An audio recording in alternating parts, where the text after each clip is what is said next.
ನಾನು ಸಾಮಾಜಿಕ ಜಾಲತಾಣದಲ್ಲಿ ವಿನಯ್ ಸೋಮಯ್ಯ ಅಂತಕ್ಕಂಥ ಅವರು ಸುಸೈಡ್ ಮಾಡ್ಕೊಂಡಿದ್ದನ್ನು ತಿಳಿದೆ. ಆಮೇಲೆ ಅದರ ಒಂದು ಹೇಳಿಕೆಯನ್ನು ಕೂಡ ವಾಟ್ಸಪ್ಪಲ್ಲಿ ಹಾಕಿದರು.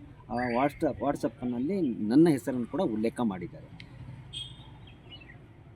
ಫೆಬ್ರವರಿ 2, 2025ರಂದು ಕೊಡಗಿನ ಸಮಸ್ಯೆಗಳು ಮತ್ತು ಪರಿಹಾರಗಳು ಅಂತಕ್ಕಂಥ ಒಂದು ಸಾರ್ವಜನಿಕ ವಾಟ್ಸಪ್ ಗ್ರೂಪ್ನಲ್ಲಿ ಒಂದು ಪೋಸ್ಟ್ ಹರಿದಾಡುತ್ತೆ.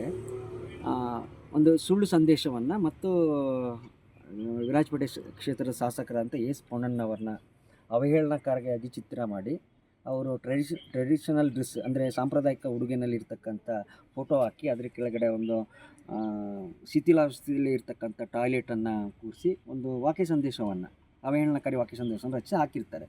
ಈ ಹಿನ್ನೆಲೆಯಲ್ಲಿ ನಾನು ಆ ವಾಕ್ಯ ಸಂದೇಶವನ್ನು ರವಾನೆ ಮಾಡಿದಂಥ ಅಂದರೆ ರಚಿಸಿದಂಥ ರಾಜೇಂದ್ರ ಪಾಪು ಅಂತಕ್ಕಂಥ ವ್ಯಕ್ತಿ ಮೇಲೆ ಮತ್ತು ಆ ಗ್ರೂಪ್ನ ಅಡ್ಮಿನ್ಗಳಾದಂಥ ವಿಷ್ಣು ನಾಚಪ್ಪ ಮತ್ತು ವಿನಯ್ ಸೋಮಯ್ಯ ಮೂವರ ಮೇಲೆ ಕಾನೂನು ರೀತಿ ಕ್ರಮ ಕೈಗೊಳ್ಳಿ ಅಂತ ಮಡಿಕೇರಿಯ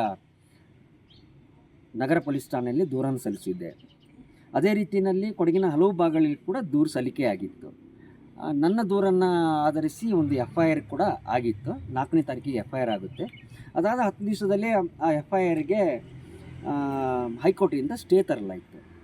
ಅಲ್ಲಿಗೆ ಸ್ಟೇ ತಂದಮೇಲೆ ಯಾವ ಪ್ರಕರಣ ಇದೆ ಆ ಪ್ರಕರಣವನ್ನು ಅಲ್ಲಿಗೆ ಅದು ಏನು ಅಂತಿಮ ಅನ್ನೋದಕ್ಕಿಂತ ಅದೊಂದು ತಟಸ್ಥ ಅಂತ ಹೇಳ್ಬೋದು. ಅದು ತಟಸ್ಥವಾಗಿತ್ತು. ಅದು ಬಿಟ್ಟರೆ ನಾನು ಯಾರ ಮೇಲೆ ದೂರು ಕೊಟ್ಟಿದ್ದೀನಿ ಆ ವ್ಯಕ್ತಿಗಳನ್ನು ನನಗೆ ಮುಖತಃ ಕೂಡ ಪರಿಚಯ ಇಲ್ಲ, ನೇರವಾಗಿ ಮಾತಾಡಿ ಕೂಡ ಇಲ್ಲ, ದೂರವಾಣಿ ಮೂಲಕ ಕೂಡ ಅವ್ರ ಜೊತೆ ನಾನು ಇಲ್ಲಿವರೆಗೆ ಮಾತಾಡಿಲ್ಲ.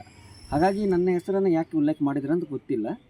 ನಾನು ಬೆದರಿಕೆ ಹಾಕಿದ್ದೀನಿ ಅಂತ ಹೇಳ್ಕೊಂಡು ಅನೇಕ ವಿಚಾರ ನನಗೆ ಇದಕ್ಕೂ ಆತನ ಆತ್ಮಹತ್ಯೆಗೂ ನನಗೂ ಯಾವುದೇ ರೀತಿಯ ಸಂಬಂಧ ಇಲ್ಲ.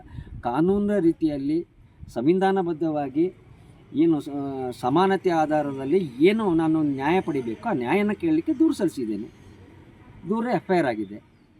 ಅದು ಹೊರತುಪಡಿಸಿದರೆ ಇನ್ನು ಬೇರೇನೋ ಆತನ ಆತ್ಮಹತ್ಯೆಗೂ ನನಗೂ ಯಾವುದೇ ರೀತಿಯ ಸಂಬಂಧ ಇಲ್ಲ. ಸರಿ, ನಿಮ್ಗೆ ಗೊತ್ತಿಲ್ಲ ಅವನ್ನ ಅಂತ ಹೇಳ್ತಿದ್ರಿ, ಮತ್ತು FIR ಅವ್ನು ಯಾರಂತ ಮುಖದ ಪರಿಚಯ ಇಲ್ಲ ಅಂತ. ಬಟ್ ಏನಕ್ಕೆ ನಿಮ್ಮ ಹೆಸರನ್ನೇ ಬರೆದಿಟ್ಟು ಅವನು ಡೆತ್ ನೋಟಲ್ಲಿ ಕೂಡ ಬರೆದಿಟ್ಟಿದ್ದಾನೆ ಅಂತಲೂ ಇದೆ. ಈಗ ಆತನ ಮೇಲೆ FIR ಆಗಲಿಕ್ಕೆ ದೂರುದಾರರು ನಾನು ದೂರು ಸಲ್ಲಿಸಿದೆ. ನನ್ನ ದೂರನ್ನು ಉಲ್ಲೇಖ ಮಾಡಿ ಆ ದೂರಿನಿಂದ ನಾನು ಮನದೊಂದಿದ್ದೀನಿ ಅಂತ ನನ್ನ ಮೇಲೆ ಹಾಕಿದ್ದಾರೆ. ಹೊರತು ಆತನ ನನಗೆ ವೈಯಕ್ತಿಕವಾಗಿ ಪರಿಚಯ ಕೂಡ ಇಲ್ಲ, ಆತನ ಜೊತೆ ಮಾತಾಡಲೂ ಇಲ್ಲ.